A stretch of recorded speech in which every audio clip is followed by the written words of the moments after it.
everyone, and welcome to this edition of Stream On. I'm Jim Williams, your host. Now, my guest this week is Mike Gamboa, and he's the Director of Partner Growth at Roku. He ran point on a partnership deal that they made with NBC Universal, creating one of the coolest experiences you're going to have, and that is the 2020 Tokyo Olympic experience on Roku.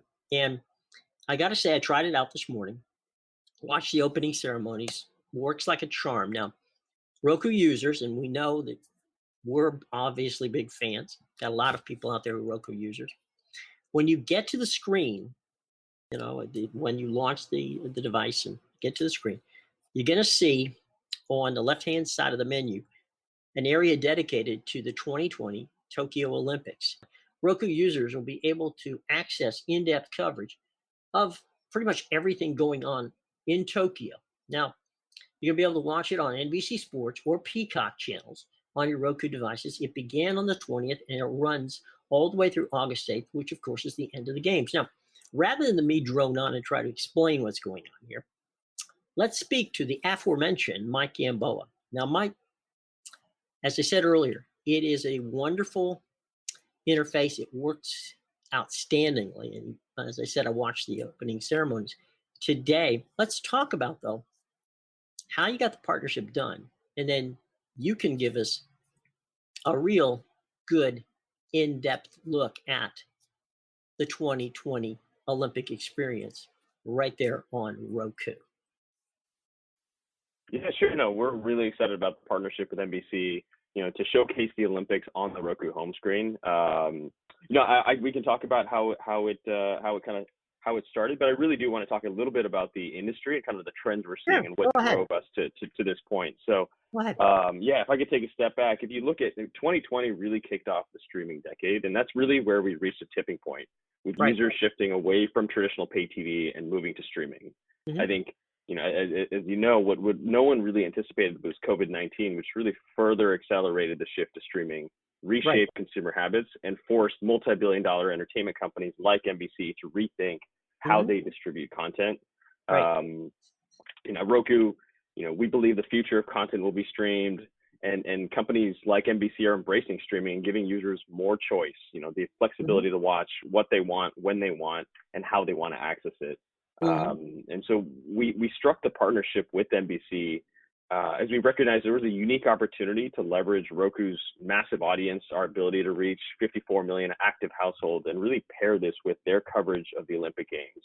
I think as you pointed out in the previous podcast, the Tokyo Olympic Games will be the most streamed games in the history of the Olympics.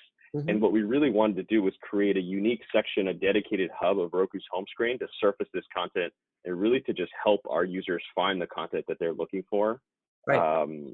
NBC is doing a great job. This is Peacock's first Olympic Games. They're putting a tremendous amount of coverage, a lot of it which is actually free, and it's a great experience, and we wanted to help our users find this content. So it was really just a good match with NBC. They've been a great partner, really just a great opportunity to create a discovery experience on the Roku home screen, connect users to the content that they're looking for, and help our partners like NBC grow their audience on the platform so they can reach as many Roku users as possible. So this actually, this was a big idea where we talk to partners and try to help them, how do you win on Roku? How do we help you grow an audience? And we identified the key strategy for the year. It's a little obvious, but the key strategy for the year is how do we win the Olympics with NBC on Roku?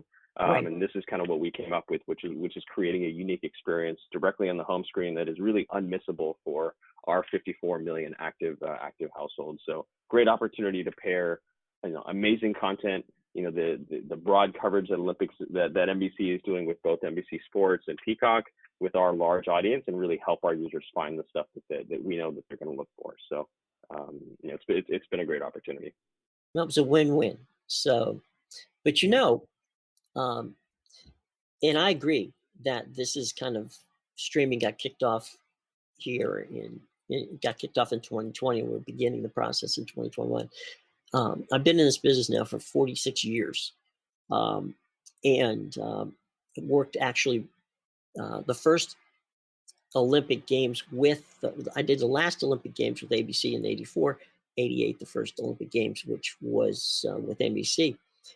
Here's kind of a funny, quick story for you. Now, we talked about 5,500 hours in the press release, and there's 7,000 total hours of Right. content that's available streamed. Michael Weissman, who was the executive producer of NBC Sports at the time and president of NBC Sports at the time, came up with the idea of triplecast. And triplecast was you could watch 3 different Olympic channels. You'd have to sign up for it. It was pay-per-view, but you could watch 3 different Olympic channels, giving you, in essence, what we're, a kind of like a little taste of what we're streaming now, okay? It was such a disaster for NBC that they fired Weissman after the Olympics. Fast forward from 1988 to today, and we are 7 times what Mike had in 88. But now that goes to show you the seismic difference in what NBC has done in grasping the understanding of why streaming now is so very important to their future, and why the partnerships with people like yourselves who are at the forefront of streaming is so very, very important. And I think that just kind of sums up quickly how networks have pivoted away from the old metric and moved to the new metric. Right. Yeah, and well, he was a little bit ahead of his time, so congrats to him there. But I think that really highlights the benefits of streaming over your traditional pay TV, right? Where 100%. this is going to be the most streamed Olympics in the history. It can be watched both on demand and live, and when you distribute content via streaming, there are no limits. There are no kind of capacity limits for the content, and the user can watch the most kind of popular events like track and field or swimming, but you can watch things a little bit more obscure like equestrian or rock climbing or surfing on demand, and we can satisfy kind of a broader range of audiences, and NBC can reach more users who are looking for the things that they want to watch. And so you aren't just confined to a cookie cutter model of we only put the biggest event in prime time. There's now an ability to watch the biggest events live. You can watch things on demand. There's no capacity in streaming, and that's really why we believe the future of TV will be streamed, and it's moving in that direction, and excited to see major media companies like NBC embrace this future that Roku's kind of been living in, and we believe. So yeah, I think it's a great opportunity for users. It's a great opportunity for content partners to get their content out there, and just really excited about the future of TV, quite honestly, because there's just so much opportunity. Oh, there's no question. And to your point, one of the big criticisms of NBC when during their Olympic reign has been that they just didn't do enough live content. That the primetime show was for the most part taped, unless it was in the same time period as the United States, which obviously doesn't happen often. And now with streaming, you can make everybody happy, right? Those who want to see it live can watch it live. Those who don't, don't tell me anything about what's going on, because tonight, I want to watch it. Because as you and I know, the Olympics attracts beyond a sports fan. This is a casual fan. There are people who watch the Olympic Games who will not watch a single sporting event the rest of the year. And it's that casual fan that is just so important to all aspects of what we're doing. You're talking about, the niche sports, right? The equestrians.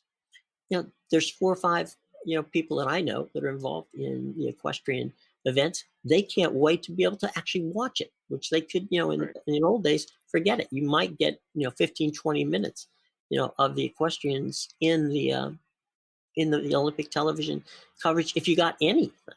Okay. So now, if you are a fan of the sport and you want to watch softball, if you want to watch, unfortunately, many of the women's sports were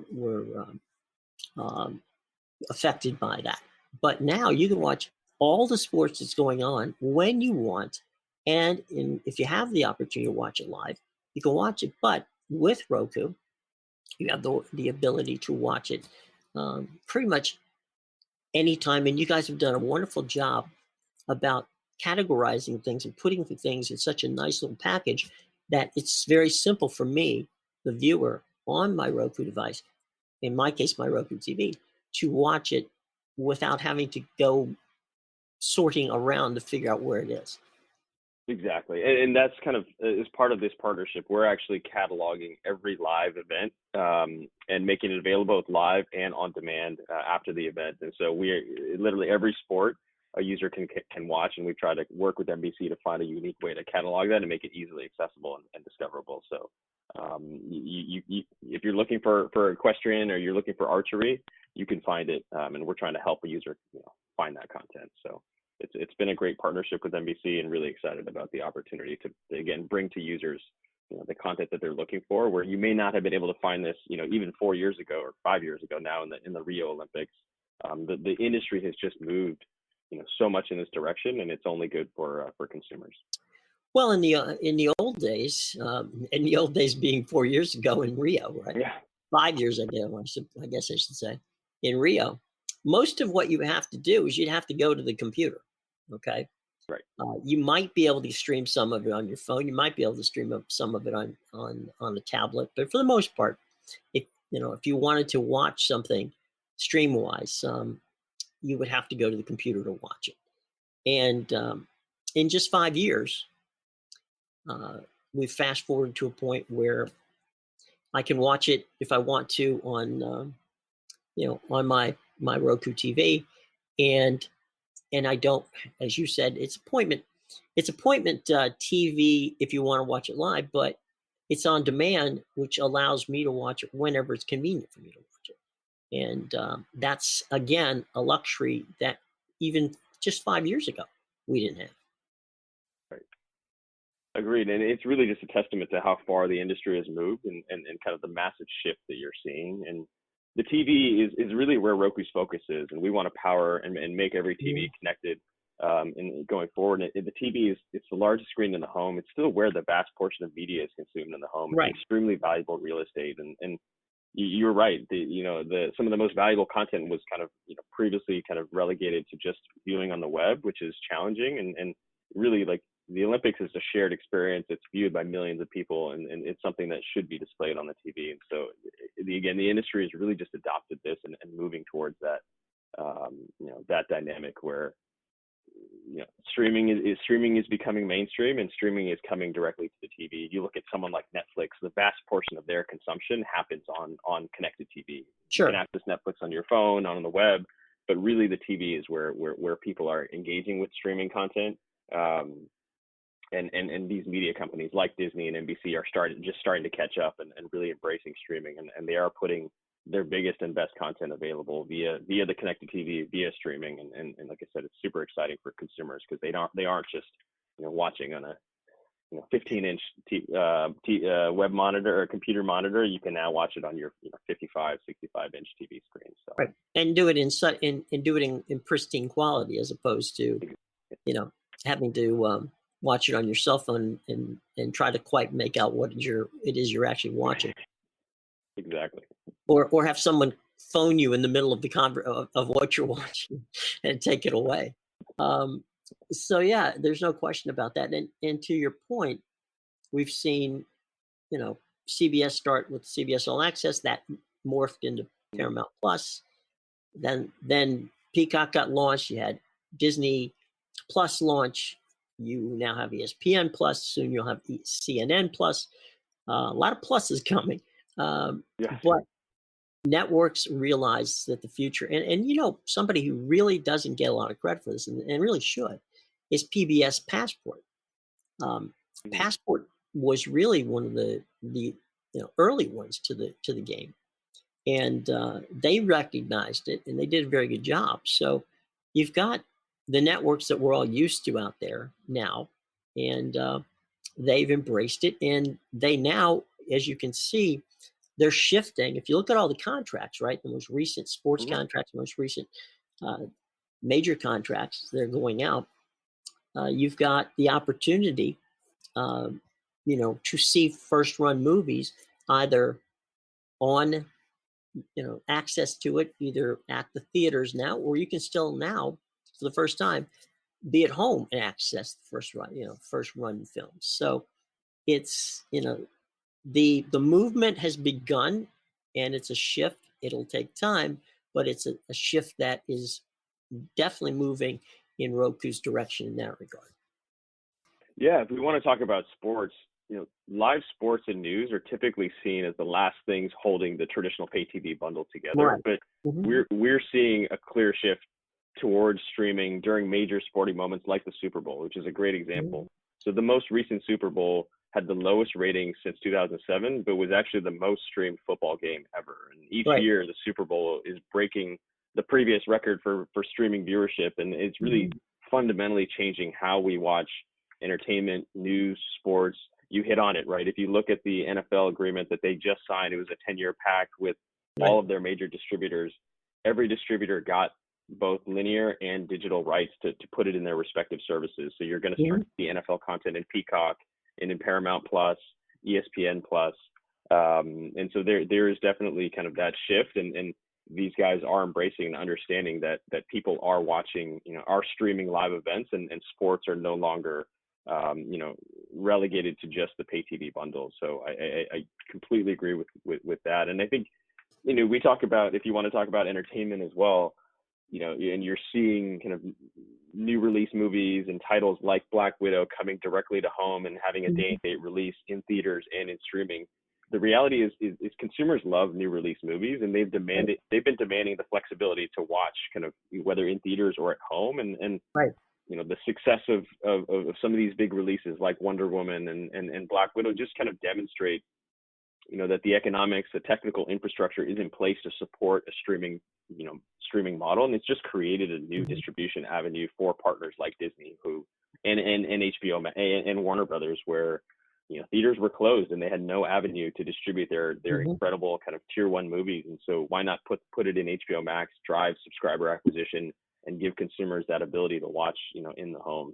And if you want to go to theaters like that, theaters aren't going away anytime soon. People can obviously go to the theaters, but there are, someone like me who has two young kids, I can't get to a theater. And so if you want to watch movies, in home is really the only way I can do it. So really embracing again, just choice for consumer and giving users the option to watch. That flexibility is just been amazing. And that's what streaming has really allowed. So, it's happening in sports, it's happening in entertainment. You're going to start to see it in news with CNN Plus launching. So, really, you're starting to see, the pay TV bundle is slowly eroding and shifting to streaming. And we're moving to that world where all TV will be streamed. Well, just to help out our buddies here at NBC, since we don't want to get too far afield from NBC for a few minutes here. Sure. The new contracts that they did with Indy Racing and with NASCAR and some of the other sporting ventures all have Peacock involved in the equation, and of course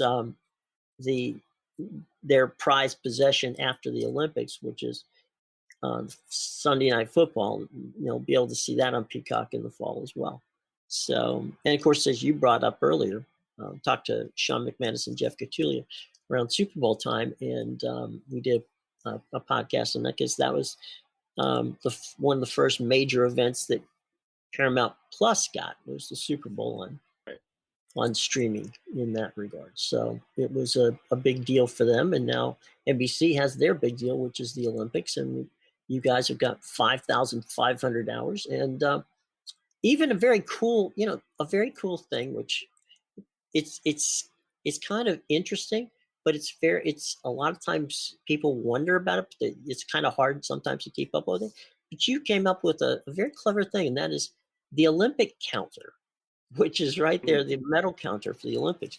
And that's I've had so many people who have texted me or called me and say, by the way, how are we doing on the medal count? It's like, you have to go and try to find, okay, let me see if I can find out where that is. You guys have put it right square in the middle. You can find it very simply. Yeah, and we did two things. So before the game started, we did a countdown clock to help people kind of get excited for the game. You always wonder, I know the games are sometime in July, but when is it? And so we created a countdown clock to kind of to get you prepped. And yeah, throughout the games, we are going to do a medal tracker, again, directly on the home screen, make it easily accessible. and we really do believe this is going to be the best way for users to access and watch the Olympics, because if you can get medal count, you can watch free highlights. It's going to be completely ad free for the user. We're going to help aggregate some of the best content from Peacock and NBC Sports.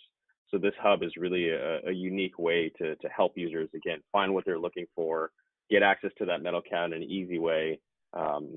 And really, we just want people to enjoy the Olympics. I think it's going to be an amazing event. I know there are some challenges with COVID-19, but our job, I think, as Roku, is to help bring entertainment and joy to people, and that's really our goal, is to get them everything quickly and easily, help them find things, and really get them into the content that they're looking for. So yeah, I'm glad you mentioned the medal counter. It's a cool, it's a little small feature, but it's pretty cool, and I think it's going to help a lot of people. So it's a small thing, but it's a big thing to some people. So you made it simple, and you made finding the game simple, and so I think it's going to be a project which many Roku users, and myself included, are going to enjoy, and we're going to continue to watch the Olympics all the way through August the 8th. And listen, we've come to the portion of the podcast, Mike, where it's shameless plug time. So it's entirely up to you.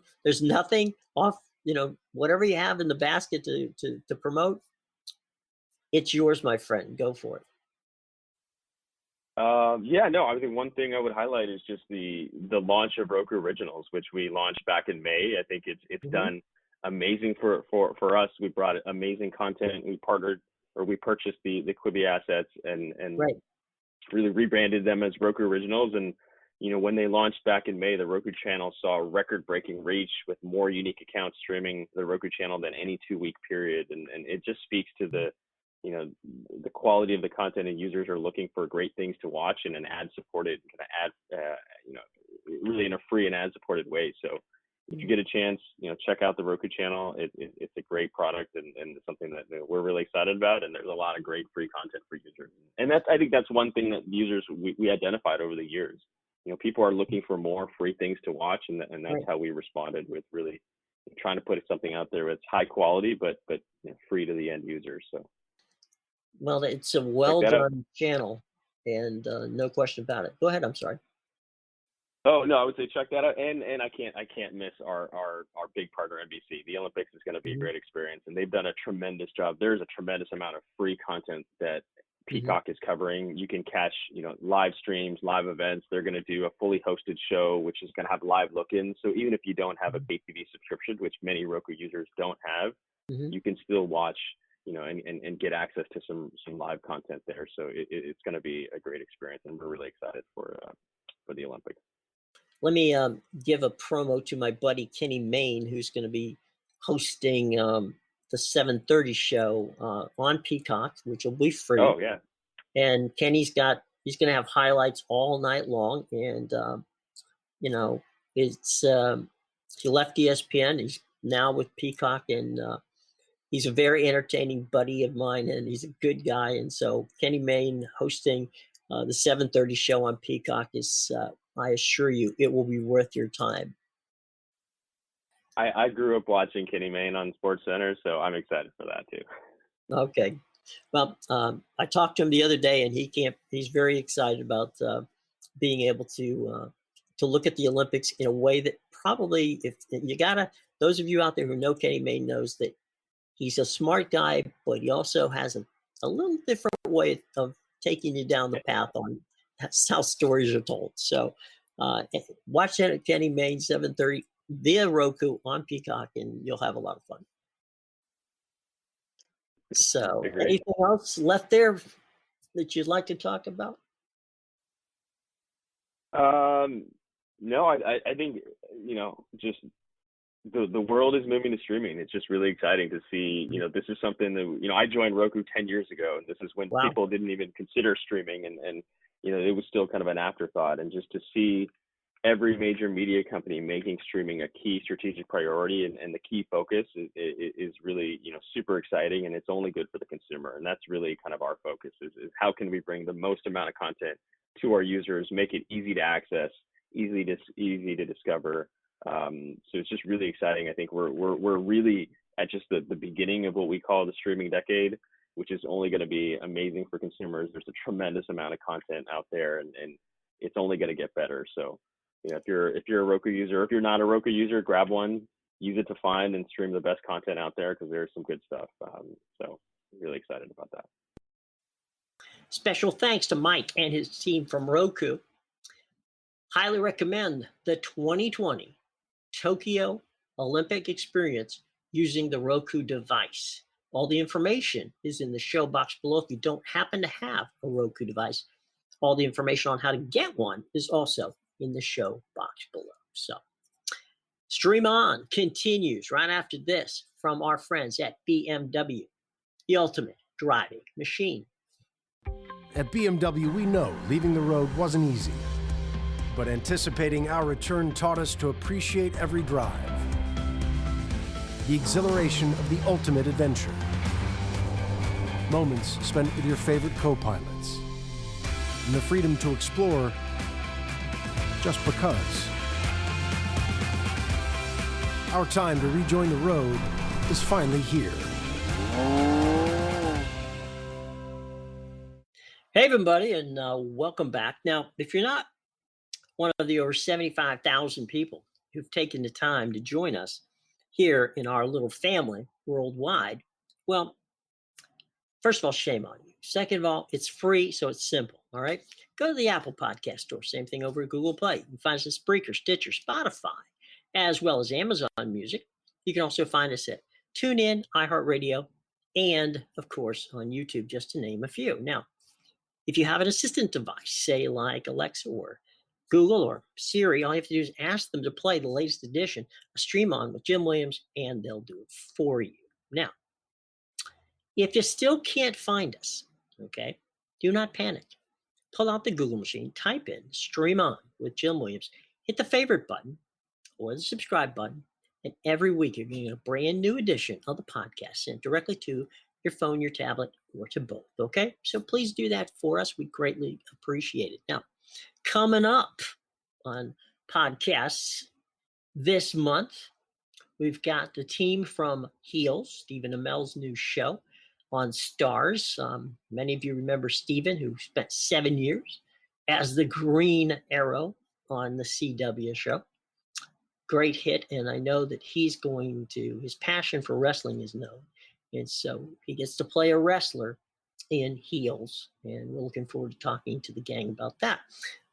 We also, Jason Watkins, coming off his outstanding performance in The Crown, will be with us to talk about his show, which is a BBC show that'll show up on BritBox. It is McDonald and Dobbs, and that'll be coming up, as well as the Dramedy Johnson, which is coming out of Tyler Perry's group in Atlanta.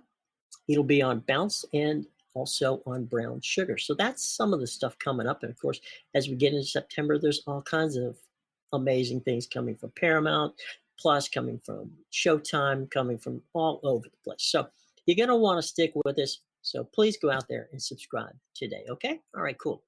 Now, it is going to be a summer weekend. What do we watch? Well, we've been talking about the Olympics. So this weekend, what to watch? Okay, well, I know gymnastics is something that everybody watches. It's one of the premier events and one of the highest rated events in all the Olympic Games. It gets underway this weekend, so you get a chance to watch that. The equestrian, so hit the ground out there. We've got archery, we've got boxing, basketball. I mean, we've got all kinds of things. Now, because there's a 13-hour time difference, what we've done here at Stream On to help you is we have in the show box below listed a link where you can click on it. And because, as we said, we've got people all over the world who are listening to the show, it's 13 hours from here in Washington, D.C., time difference to Tokyo. But depending upon where you are in the world, that's going to be different. So rather than us trying to go through this and messing it up, what we did is we decided, let's put the link in so that you're going to be able to find out by clicking on the link in the show box below what event you want to see, what day it's on, and when it when it begins and ends, okay? So that way, it'll save you a lot of time in planning out your Olympics. And as I said before, there's a ton of fun stuff that gets started as we really hit what, in essence, is the proper start of the Olympic Games, okay? So that's in the show box below. Be sure to check it out. Well, thank you all very much for joining us today. We wish you the best of fun and enjoyable weekend. And next week, as I said, we've got all kinds of fun stuff coming up. Look for next week. Probably we're going to be sneaking in and probably talking to Jason Watkins again about his show, McDonald and Dobbs, which is going to debut on BritBox on August the 4th. All right, so that'll be coming up next week. Until then, I'm Jim Williams for the entire team here at Stream On, thanking you for joining us today, and have a safe and wonderful weekend.